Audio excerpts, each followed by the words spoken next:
Di kesempatan ini, saya ingin berbagi pengalaman ikut serta di CPNS 2019. Pertama, saya yakin bahwa menjadi PNS bukanlah mimpi setiap orang. Mungkin salah satunya saya. Saya tutup telinga kuat-kuat saat sebagian teman saya sibuk membicarakan pendaftaran CPNS 2019. Namun perlahan entah kenapa kedua telapak tangan ini kian menjauh dari kuping. Ternyata karena permintaan ibu saya, "Le, daftar, mumpung ada kesempatan." Yup. Mungkin karena ibu dan bapak saya adalah PNS, telah merasakan kenyamanan dan ketenangan kerja, sehingga mereka ingin anak mereka menjadi PNS juga seperti mereka. Apapun itu, saya memaknai ini sebagai bentuk ketaatan kepada ibu saya. Apa salahnya dituruti? Akhirnya saya menjadi bagian dari 4.197.218 pendaftar CPNS 2019 yang akan berkompetisi untuk mengisi 150.315 formasi. Perbandingannya 1:28. Niat yang belum terbit. Bagi saya niat adalah penguat. Namun sampai pada saat saya mendaftar, niat itu belum bulat seperti purnama. Memang butuh waktu untuk bertemu purnama. Seketika takjub, ada kekuatan yang membuat saya terhempas ke dalam mesin lorong waktu sehingga lebih cepat bertemu purnama. Niat yang bulat. Kekuatan itu adalah permintaan ibu dan dukungan istri saya. Bulat niat untuk berkompetisi di CPNS 2019. Alhamdulillah, langkah awal terayun. Ketakutan. Saya takut keluar banyak uang hanya untuk mengikuti seleksi CPNS yang hasilnya tidak pasti. Lebih baik saya beli susu buat anak saya daripada membeli buku yang harganya ratusan ribu rupiah untuk sekedar tahu tips dan trik seleksi kompetensi dasar CPNS. Apalagi untuk ikut kelas online tes CPNS, boros, hanya buang-buang uang saja. Belum lagi yang lain seperti ongkos transport ke Universitas 11 Maret Surakarta untuk mengikuti tes SKD nantinya.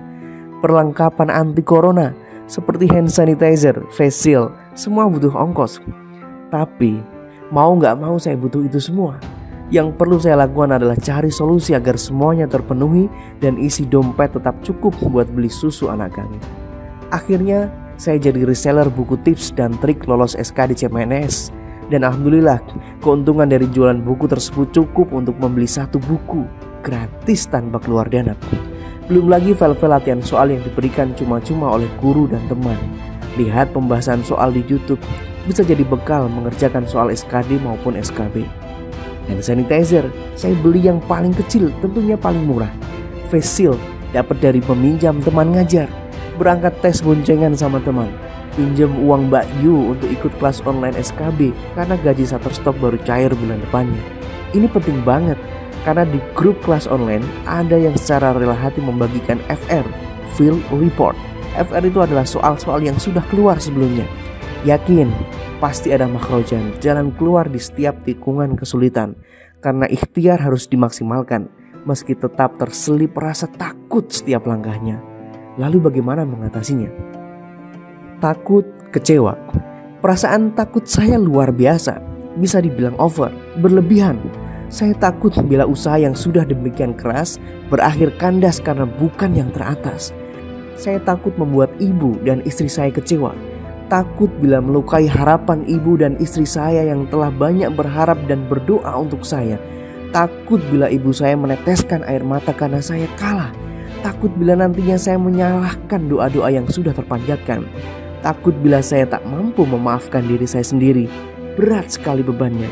Semestinya hal itu selesai dengan kita kembalikan kepada Allah. Namun bagaimana caranya? Saya sulit pasrah selepas berikhtiar semampunya. Kemudian saya teringat pesan guru saya waktu madrasah sanawiyah. Bacalah surah Yasin. Pesan itu beliau sampaikan saat saya dalam kondisi jatuh. Dan pesan itu saya amalkan kembali sekarang. Setelah saya putuskan untuk mendaftar seleksi CPNS, saya menyiapkan batin saya dengan mendawamkan membaca surat Yasin setiap selesai sholat asar atau di waktu lain jika memang tidak memungkinkan.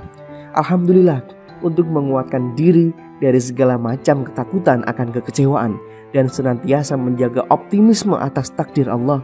Alhamdulillah, setiap rasa takut muncul cepat hilangnya. Setiap rasa putus harap muncul segera lenyap dari diri.